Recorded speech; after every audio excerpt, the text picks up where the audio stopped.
चिल्ला यमुना खादर में डूबे दो भाई, घंटों मशक्कत के बाद युवकों का पता नहीं चला। कुछ नहीं हाथ लगने के बाद खत्म हुआ सर्च ऑपरेशन।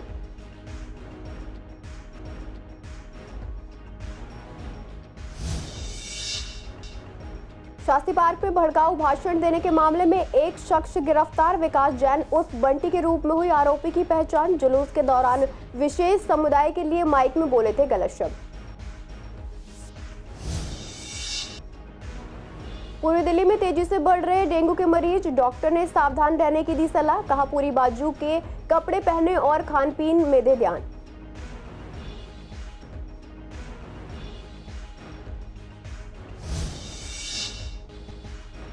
कश्मीर विधानसभा के लिए दिल्ली में भी हुई वोटिंग। दिलशाद गार्डन में भी बनाया गया पोलिंग स्टेशन। वोट करके कश्मीरी पंडितों ने जताई खुशी।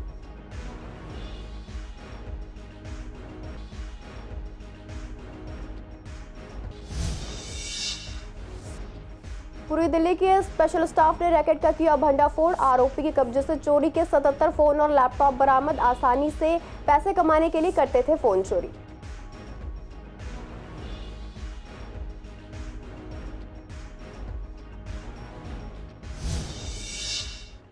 नमस्कार, आप देख रहे हैं सीसीएन लाइव। मैं हूं आपके साथ शिवानी तिवारी। स्वागत है आपका हमारे खास कार्यक्रम पूर्वी दिल्ली खास में। बुलेटिन की शुरुआत करते हैं कुछ खास खबरों के साथ।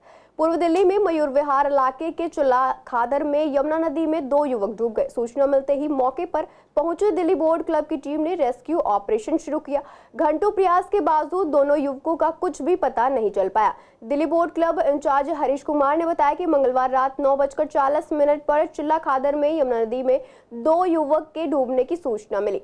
सूचना मिलते ही दिल्ली बोट क्लब की टीम गोताखोरों के साथ मौके पर पहुंची और रेस्क्यू ऑपरेशन शुरू किया गया। कई घंटों के मशक्कत के बाद जब युवकों का कुछ नहीं पता चल पाया तो सर्च ऑपरेशन बंद कर दिया गया। हरीश कुमार ने बताया कि यमुना में डूबे युवकों की पहचान 20 साल के ताशु और 24 साल के विशाल के तौर पर हुई है। बताया जा रहा है कि दोनों युवक गंगा नदी में गणेश मूर्ति विसर्जन करने के लिए पहुंचे थे। नदी में तेज बहाव होने की वजह से वे डूब गए। विसर्जन के दौरान युवकों के डूबने से प्रशासन पर अब सवाल खड़े हो रहे हैं कि यमुना में रोक के बावजूद लोग गणेश प्रतिमा का विसर्जन करने के लिए कैसे पहुंच गए। बता दें सनलाइट थाना पुलिस की देखरेख में रेस्क्यू ऑपरेशन किया गया। हम डॉक्टर राजेंद्र प्रसाद रोड से आए हैं, मूर्ति विसर्जन करने के लिए आए थे। मेरे चाचा के दोनों लड़के जो मूर्ति विसर्जन करने के लिए गए थे वो दोनों पानी के साथ ही बह गए। गए तो 5-7-8 जने थे, बाकी उनमें से सब आ गए। मेरे दोनों भाई बह गए। अच्छा, क्या नाम है इन दोनों के? एक का नाम तुषार है और एक का नाम विशाल है। नहीं हुआ था जब लोग कोई भी पुलिस वाला नहीं था, किसी ने कोई बैरिकेटिंग नहीं कर रखी थी यहाँ पे।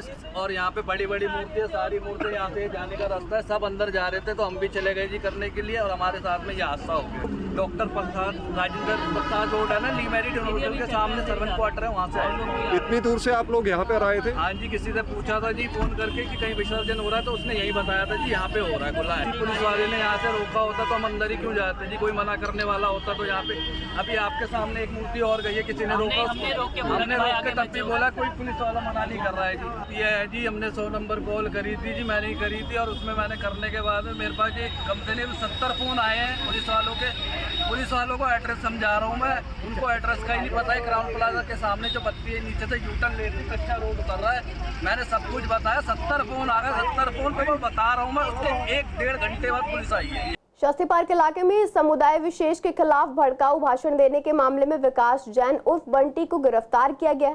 आरोपी ने उस समय भाषण दिया था जब एक जैन मंदिर के पास से ईद ए मिलादुल नबी के मौके पर जुलूस निकाला जा रहा था। इसके खिलाफ कार्रवाई की मांग को लेकर समुदाय विशेष के लोगों ने रात को शास्त्री पार्क थाने का घेराव करके प्रदर्शन किया था। मामले की गंभीरता को देखते हुए क्षेत्र में अर्धसैनिक बल तैनात किया गया है। पुलिस अधिकारी ने बताया कि शिकायतकर्ता अरमान अपने परिवार के साथ शास्त्री पार्क में रहता है। पुलिस को दी गई शिकायत में बताया गया कि सोमवार को क्षेत्र में जुलूस निकाला जा रहा था। आरोप है कि शाम के वक्त जैन मंदिर समिति के महामंत्री विकास जैन ने मंदिर के माइक से उनके समुदाय के लिए भड़काऊ भाषण दिया। विकास ने अपने भाषण में उनके समुदाय को हिंदुओं के लिए खतरा बताया।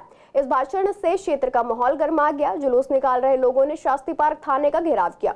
सीलमपुर के विधायक अब्दुल रहमान और पूर्व विधायक चौधरी मतीन भी वहां पहुंचे थे। दोनों समुदाय ने, जो विकास जैन बंटी नाम का आदमी है जो बीजेपी का कार्यकर्ता है, उसने ये कहा है कि मुसलमानों को काट देंगे, मार देंगे। उस पर लोगों का गुस्सा है, उसके खिलाफ एफआईआर करवाने आई और एफआईआर हो गई। वो सारी चीजें एफआईआर में है, उसने मंदिर से जो ऐलान करा है, मार देंगे या कुछ कर देंगे, जो भी है वो सारी चीजें FIR में उसके खिलाफ हो गई। और उसके खिलाफ कार्रवाई के लिए आए सारे लोग, हम कार्रवाई करवाएंगे उसके खिलाफ। देखिए, मुझे खबर लगी थी अभी अचानक मेरे के शास्त्री पार्क में किसी शख्स ने कोई कमेंट्स किया है और थाने पर पब्लिक है। मैं यहाँ आया तो पता चला कोई जैन है, उन्होंने मंदिर से किसी अभद्र भाषा का प्रयोग किया मुसलमानों के खिलाफ। और अगर ऐसा देश में होता रहा, जो हो रहा है, बहुत ज्यादा मॉब लिंचिंग हो रही है, जगह जगह अभद्रता इस्तेमाल हो रही है। कोई कहता है राहुल गांधी की जबान काट लाओ 11 लाख देंगे, और कोई कुछ कानून व्यवस्था कहाँ बची। अगर हमने इस पर, हमारे कानून ने, हमारी पुलिस ने इस पर लगाम नहीं लगाई तो फिर ये और ज्यादा बढ़ेगा। देश में अमन कायम रखना सबकी जिम्मेदारी है, और मैं देश के गृह मंत्री से और अपने देश की पुलिस से भी ये बात कहता हूँ कि भाई इस पर रोक लगाइए, अमन कायम करिए। देश में बदअमनी फैलती रहेगी। इस तरह की भाषा अगर लोग बोलते रहे, एक बर्दाश्त की किसी की भी हद होती है। मैं इतना कहना चाहता हूँ कि एक शख्स है बंटी, हम लोग शास्त्री पार्क, सीलमपुर और इलाके के लोग हैं। आपसी भाईचारा यहाँ का ऐसा बना होता है कि कोई भी त्योहार आता है, चाहे वो दिवाली हो, चाहे वो ईद हो, चाहे वो ईद उल मिलादुल नबी हो, चाहे वो गणेश चतुर्थी हो, हम सब मिलके मनाते हैं। मगर एक शख्स है बंटी, वो हमेशा आके हिंदू मुस्लिम कर जाता है। आज वो सुबह में आने के बाद में उनने ऐसे शब्द बोले कि वो शब्द मैं मीडिया के सामने नहीं बोल सकता, मैं देश के सामने नहीं बोल सकता, वरना बवाल हो जाएगा। अभी रात के समय में भी वो आता है और मंदिर के अंदर से वो इस तरह की हेट स्पीच देता है, ये इतनी हेट गंदी स्पीच देता है मुसलमानों के लिए, उनके लिए गंदे शब्द बोलता है। उन शब्दों को भी मैं अपनी जबान पे नहीं ला सकता। बंटी जैन साहब बिगाड़ते हैं, कभी हमारी कॉलोनी में कुछ हुआ ही नहीं। हमारा शांतिपूर्ण त्योहार मना, कोई टिक नहीं, कोई कुछ नहीं, बड़ा प्यार से निकला था। जब भी ये बंटी साहब आते हैं, जब भी। दिल्ली में मानसून का दौर जारी है और बारिश की वजह से डेंगू का प्रकोप बढ़ता जा रहा है। डेंगू के मामले दिल्ली में तेजी से बढ़ रहे हैं। इसी को लेकर सीसीएन संवाददाता ने गोयल अस्पताल के डॉक्टर अनिल गोयल से बात की। डॉक्टर ने बताया कि इस हफ्ते मरीजों की संख्या एकदम से बढ़ी है। वहीं मरीजों में उल्टी और पेट दर्द की शिकायत है। दूसरी तरफ बारिश का भी दौर जारी है। ऐसे में डॉक्टर ने लोगों से एहतियात बरतने, खाने पीने का ध्यान रखने के साथ साथ लोगों को अपने आसपास साफ सफाई, पानी जमा न होने देने और फुल बाजू के कपड़े पहनने की सलाह दी है। डेंगू के मरीज तेजी से हर अस्पताल में बढ़ रहे हैं। हमारे अस्पताल में भी आज की डेट में हो सकता है 5-6 मरीज भर्ती हों, जबकि कुछ हफ्ते पहले 0 मरीज थे। और इसका बड़ा सीधा सा है कारण भी है, और जो डिजीज के सिम्टम्स हैं जो हॉस्पिटल में आना है तो उनको बराबर वोमिटिंग है, उल्टी हो रही है, बहुत कमजोरी हो रही है, बुखार तेज हो रहा है, सर दर्द हो रहा है, आंख के पीछे दर्द हो रहा है, यहाँ ग्लैंड बढ़ जाती हैं, रैशेज कईयों में बढ़ जाते हैं। तो इस तरह के आ रहे हैं। Normally mild to moderate disease है जो अस्पताल में भर्ती हो रहे हैं, क्योंकि वो कुछ खा नहीं पा रहे हैं, उल्टियां हो रही हैं, पेट दर्द हो रहा है, या कईयों में एब्डोमिनल डिस्टेंशन भी पानी भरने के कारण हो रहा है। हालांकि डेंगू का अगर ये देखें तो ये माइल्ड डिजीज मानी जाती है, जिसमें कि सिर्फ फीवर हो, हेडेक हो, बॉडी एक हो, जॉइंट पेन्स हो। लेकिन इसके बाद डेंगू शॉक सिंड्रोम या डेंगू हेमरेजिक फीवर की तरह भी करके आ सकते हैं, जिसमें ब्लीडिंग हो रही है, जो कैपिलरीज से ब्लड लीक होता है और जगह जगह चकत्ते रैशेज पड़ जाते हैं। उसमें फिर प्लेटलेट्स भी आपकी कम हो सकती हैं और प्लेटलेट्स ट्रांसफ्यूजन की भी जरूरत पड़ सकती है, प्लाज्मा ट्रांसफ्यूजन की भी जरूरत पड़ सकती है, आईसीयू में रखने की भी जरूरत पड़ सकती है। आईसीयू और डेंगू शॉक सिंड्रोम है, उसमें मरीज का बीपी कम होता है और उसमें पूरी बॉडी में फ्लूइड जमा होता है, तो वो बहुत डेंजरस सिचुएशन है। उसमें अगर किसी की इम्यूनिटी कम हो, खासतौर डायबिटिक है, हाइपरटेंसिव है, हार्ट डिजीज है या इम्यूनोथेरेपी पर है, तो वो फैटल भी हो सकता है, वो मौत का कारण भी हो सकता है। इसलिए इससे बचाव बहुत जरूरी है। आज जहां जम्मू कश्मीर में पहले चरण के चुनाव कराए गए, वहीं दिल्ली में भी इन चुनावों के लिए वोटिंग हुई। दिल्ली में रह रहे कश्मीरी पंडितों को राजधानी में अलग अलग स्थानों पर वोट डालने का मौका मिला। ये कश्मीरी पंडित पिछले कई सालों से दिल्ली में रह रहे हैं और अपना सब कुछ छोड़कर दिल्ली में आकर बसे हैं। पूर्वी दिल्ली में दिलशाद गार्डन के अर्वाचीन इंटरनेशनल स्कूल में कश्मीर के माइग्रेंट्स के लिए चुनाव आयोग की तरफ से पोलिंग स्टेशन बनाया गया। इस पोलिंग स्टेशन के लिए 77 वोटर रजिस्टर हैं। काफी लोग वोट डालने के लिए आए, कुछ लोग परिवार के साथ भी आए। उन्होंने जम्मू कश्मीर विधानसभा के लिए वोट डालते हुए काफी खुशी जाहिर की। उत्तर पूर्वी दिल्ली के स्पेशल स्टाफ ने एक रैकेट का भंडाफोड़ करते हुए चोरी के मोबाइल फोन भारी मात्रा में बरामद किए हैं। गिरफ्तार आरोपियों की पहचान अमन, आफ्ताब और हरजीत सिंह के तौर पर हुई है। आपको बता दें कि इस रैकेट में शामिल 3 अपराधियों को इलाके में छापेमारी के दौरान गिरफ्तार किया गया था। आरोपी के पास से 77 चोरी के मोबाइल फोन और 1 लैपटॉप बरामद किया गया है। आरोपी मुख्य रूप से रात के समय में रैकेट को संचालित करते थे। दिल्ली एनसीआर और दूसरे क्षेत्रों में अपने सहयोगियों के साथ मिलकर काम करते थे। एक आरोपी पहले भी एक और मामले में शामिल पाया गया था। आरोपी आसानी से पैसा कमाने के लिए अपराध करते थे। फिलहाल पुलिस मामले में आगे की जांच कर रही है। पीएम मोदी के जन्मदिन के साथ ही बीजेपी ने सेवा पखवाड़ा आरंभ कर दिया है। 17 सितंबर से 2 अक्टूबर तक चलने वाले सेवा पखवाड़े के दौरान बीजेपी कार्यकर्ता विभिन्न समाजों और वर्गों से जुड़कर समस्याओं का समाधान खोजेंगे। इसी के मद्देनजर आज गांधीनगर के विधायक अनिल वाजपेयी ने ओल्ड सीलमपुर के लोगों को विधायक निधि द्वारा बने जा रही गली नंबर 3 का उद्घाटन कर गली का काम शुरू कराया। इस दौरान उन्होंने बताया कि एमसीडी का फंड न आने के कारण गली का काम रुका हुआ था, जिसे अब शुरू कर दिया गया है। उन्होंने कहा कि अब मैं अपनी विधानसभा में रुके काम को विधायक फंड द्वारा करवा रहा हूं। वहीं शाहदरा जिला की युवा टीम ने भी विज्ञान लोक कार्यालय पर सेवा पखवाड़े के तहत ब्लड डोनेशन कैंप का आयोजन किया। इसमें 50 यूनिट से अधिक शाहदरा के लोगों ने ब्लड डोनेट किया। आज ये गली नंबर 3 ओल्ड सीलमपुर में यहाँ पर काफ़ी दिक्कत थी और कायदे से ये गली जो है 3 महीने पहले बननी चाहिए थी, लेकिन आप समझ सकते हैं आचार संहिता लगी हुई थी और टेंडर इसका हो गया था, वर्क ऑर्डर नहीं हो पाया था। अभी 4 दिन पहले इसका वर्क ऑर्डर हुआ है। तो आज हमने इस गली का उद्घाटन यहाँ के स्थानीय लोगों से फोन के हमने कराया है और जल्दी ये अच्छी गली बन जाएगी। ये दोनों चौक है, काफ़ी लंबी गली है ये, और मैं समझता हूँ कि कुछ ही गलियाँ ऐसी हैं जो काफ़ी लंबी हैं। उनमें से वन ऑफ देम ये भी एक गली है और गली अच्छी बनेगी। और मैंने यहाँ स्थानीय लोगों से भी कहा है कि आप लोग अपना सहयोग करें, और मैं बिल्कुल खुले मंच पे मीडिया के सामने भी कहता हूँ कि जब कोई गली अगर हम बनवा रहे हैं, जब तक वहाँ के लोग लिख कर नहीं देंगे कि गली अच्छी नहीं बनी है, तब तक ठेकेदार की पेमेंट नहीं होगी। बहुत अच्छा लग रहा है कि गली के लोगों की समस्या दूर रहेंगी, लोगों की थोड़ी परेशानियाँ दूर रहती। यहाँ पर पानी निकल के भरा जाता था, और मैं थोड़ा लोगों को भी कहूँगा वो भी थोड़ा जागरूक हों, जो गंदगी और ये फैलाते हैं वो भी ना करें। मुझे ये जान करके बहुत खुशी हो रही है कि विधायक जी इस गली का निर्माण करवा रहे हैं। बारिशों में इतना कीचड़ हो जाता है, यहाँ के लोगों को बहुत परेशानी झेलनी पड़ रही है। यहाँ की जो समस्या थी भाई साहब वो काफ़ी टाइम से थी, लेकिन जब हम सब लोग मिलकर विधायक जी के पास गए तो उन्होंने अपने फंड द्वारा पास करवा के ये गली का आज उद्घाटन किया है और जल्द ही हम सब लोग इससे निजात पाएंगे। दिक्कत तो भाई साहब हमें गली में रहने की आदत है, ये आदतें ख़त्म होंगी ही नहीं।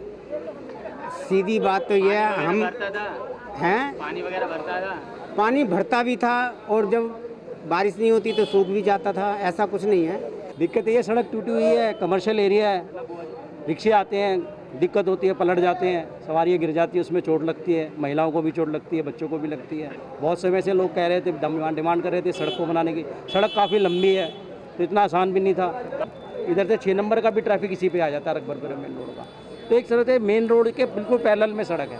पूर्वी दिल्ली के आजाद नगर वार्ड 214 में ओल्ड सीलमपुर इलाके के लोग गंदगी की समस्या को लेकर काफी परेशान है। दरअसल यहाँ जगह जगह गंदगी का अंबार लगा है और नालियों में गाद भरी हुई है। इस कारण लोगों को कई समस्याओं का सामना करना पड़ रहा है। स्थानीय लोगों से बात की तो उन्होंने बताया कि 1 से 1.5 महीने बाद नालियों को साफ किया जाता है। इस वजह से नालियों में गाद जमा हो गई है। इस वजह से लोग समस्या का सामना कर रहे हैं। साथ ही लोगों को डेंगू जैसी बीमारी होने का डर भी बना हुआ है। उन्होंने यह भी बताया कि कूड़े की गाड़ी 2 दिनों में एक बार आती है, जिससे लोग कूड़े को इधर उधर डाल कर चले जाते हैं। लोगों का कहना है कि कई बार शिकायत के बाद भी इस समस्या पर नगर निगम ठीक से ध्यान नहीं दे रहा है। यहाँ पे सबसे बड़ी समस्या ये है कि यहाँ समस्याएं बहुत सारी हैं भाई।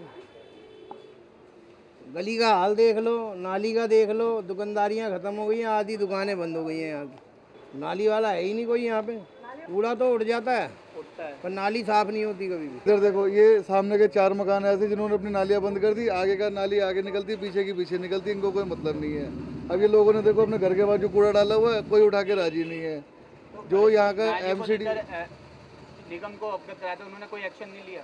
वो लेते ही नहीं है। एक बार आते हैं, नाली साफ करा के चले जाते हैं बोल करके। अभी ये मैंने सुबह कॉल करी थी उसको, सतीश जी को, एमसीडी ऑफिसर जो यहाँ का है, वो कह रहे कि मैं लड़का भेज रहा हूँ। लड़का आया, केवल 2 बार यहाँ से फावड़ा उठा के चला गया, बाकी सारा देखो कूड़ा अभी तक पड़ा हुआ है आपके सामने। भैया हम नाली से ज़्यादा परेशान हैं, हमारी सड़कों पे पानी देखो, हमने प्लास्टर करवाया फिर भी नहीं रुकता।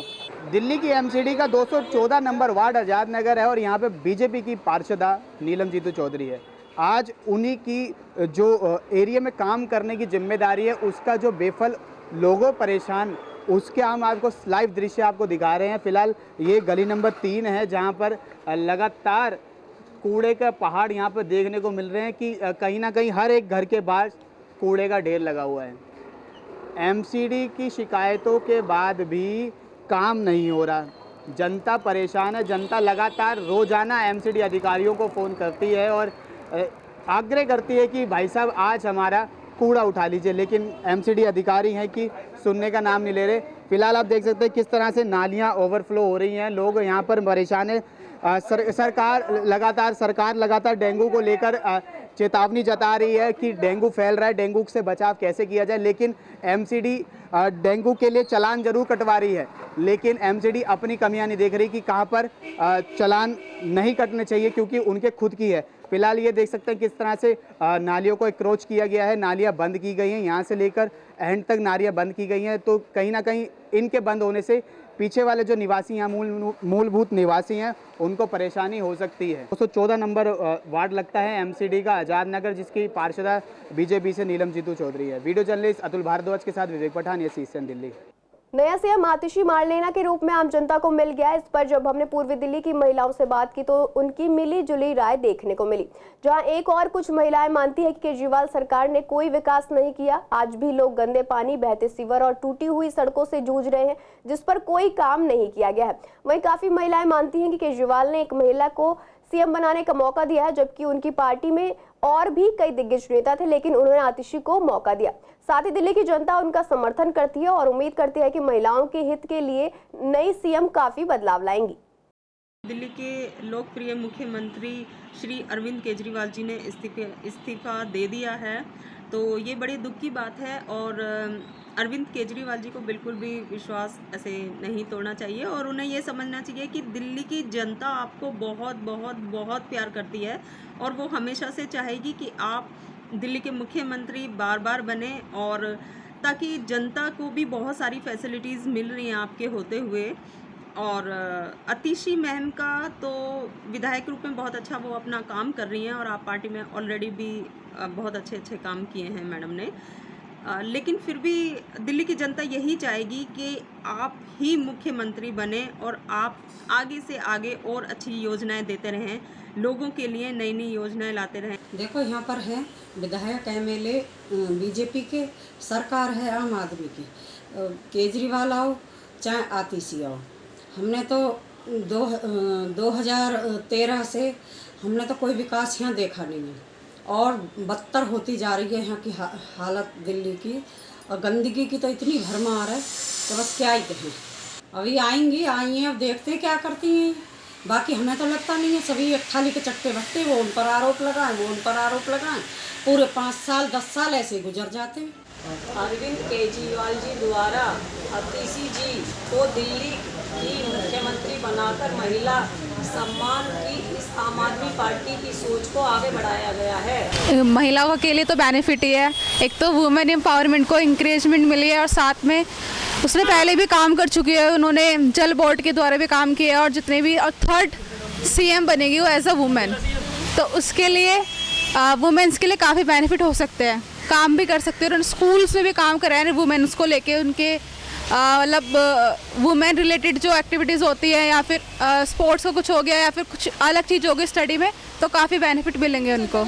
अगर सीएम बनाया है आतिशी को बहुत सोच समझ के ही बनाया होगा और लोग उसको पहले से जानते हैं, एज क्या कहते हैं, हाँ विधायक भी रह चुकी है और काम भी कर चुकी है, तो सोच समझ के बनाया। हाँ, लोगों को उम्मीद है कि हाँ वो काम करेगी।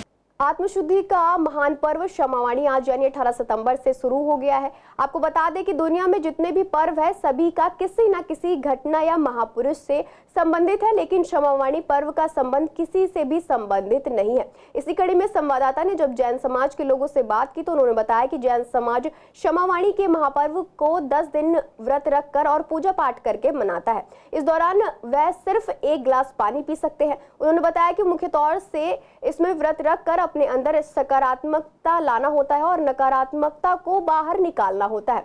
इस पर बात करते हुए शंकर नगर एक्सटेंशन निवासी अमित जैन ने बताया कि वह 2015 से लगातार 10 दिन का निर्जला व्रत कर रहे हैं। उन्हें अपना अनुभव जाहिर करते हुए कहा कि इस दौरान बहुत अच्छा लगता है, मन संतुष्ट रहता है और भगवान की ओर ध्यान आकर्षित होता है। ऐसा है जी, 10 लक्षण पर्व का अर्थ जो है ना, वो 10 गुणों को धारण करने वाला होता है। 10 लाक्षणी यानी कि 10 लक्षणों को धारण करना। अब वो 10 तरह के अपने जो संकल्प हैं, 10 तरह की जो अपनी धारणाएं हैं, जैन धर्म में जो 10 तरह के जो गुण हैं, अवगुणों को त्यागना, गुणों को धारण करना, ये अपने जैन धर्म की जो है इसी को 10 लक्षण पर्व कहते हैं। और आज जो है क्षमावाणी पर्व है। भाई दक्ष लक्षण पर्व एक जैनियों का महापर्व के रूप में मनाया जाता है। दक्ष लक्षण पर्व में जो जैन समाज है वो अपने मंदिरों में सजावट करता है, पूजा पाठ करता है, और जैन समाज के लोग पूरे 10 दिन एक गिलास पी के या निर्जली व्रत रखते हैं 10 दिन तक। 10वें दिन 10 लक्षण पर्व का आखिरी दिन होता है। उसी दिन पूरे धूमधाम से पूजा पाठ करके बनाया जाता है। इस पर्व के अंतर्गत कई प्रकार के जैसे तप पर्व होता है, एक क्षमावाणी पर्व होता है। क्षमावाणी पर्व पे लोग बाग एक दूसरे से अपने किए गए गलत व्यवहार, गलत तरीके की क्षमा मांगते हैं कि अगर हमसे कोई गलती हो गई है तो हमें क्षमा करें। कि ये जैन धर्म का एक बहुत ही पवित्र पर्व माना जाता है। हम इसे जो है पर्व के तरीके से मनाते हैं, और ये जो उपवास रखते हैं ये सब अपनी यथाशक्ति अनुसार रखते हैं।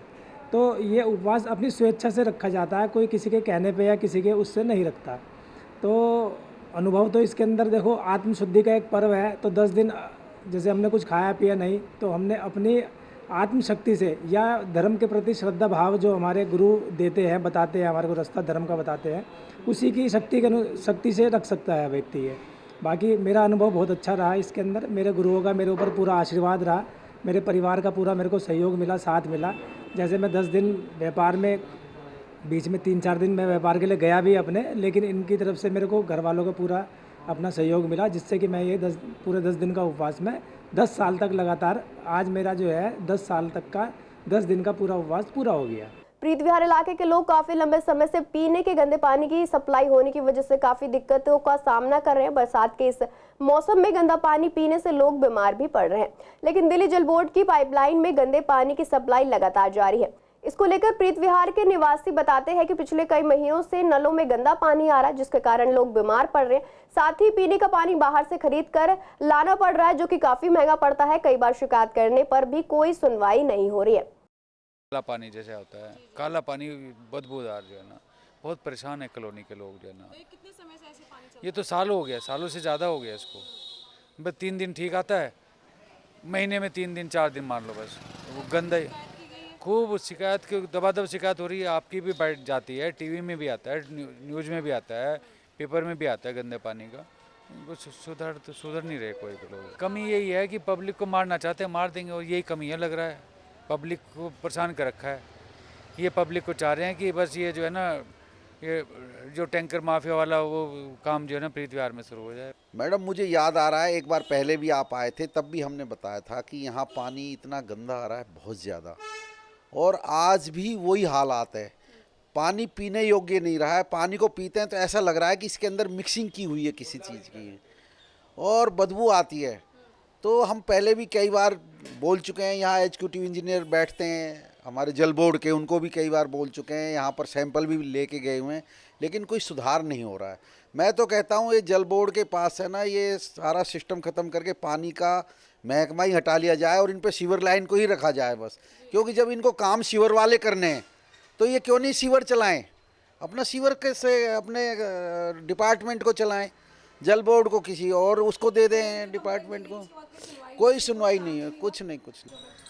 आए दिन पानी की समस्या आ रही है और ये लगभग पीछे 10-15 दिनों से परेशानी ज़्यादा आ रही है पानी की।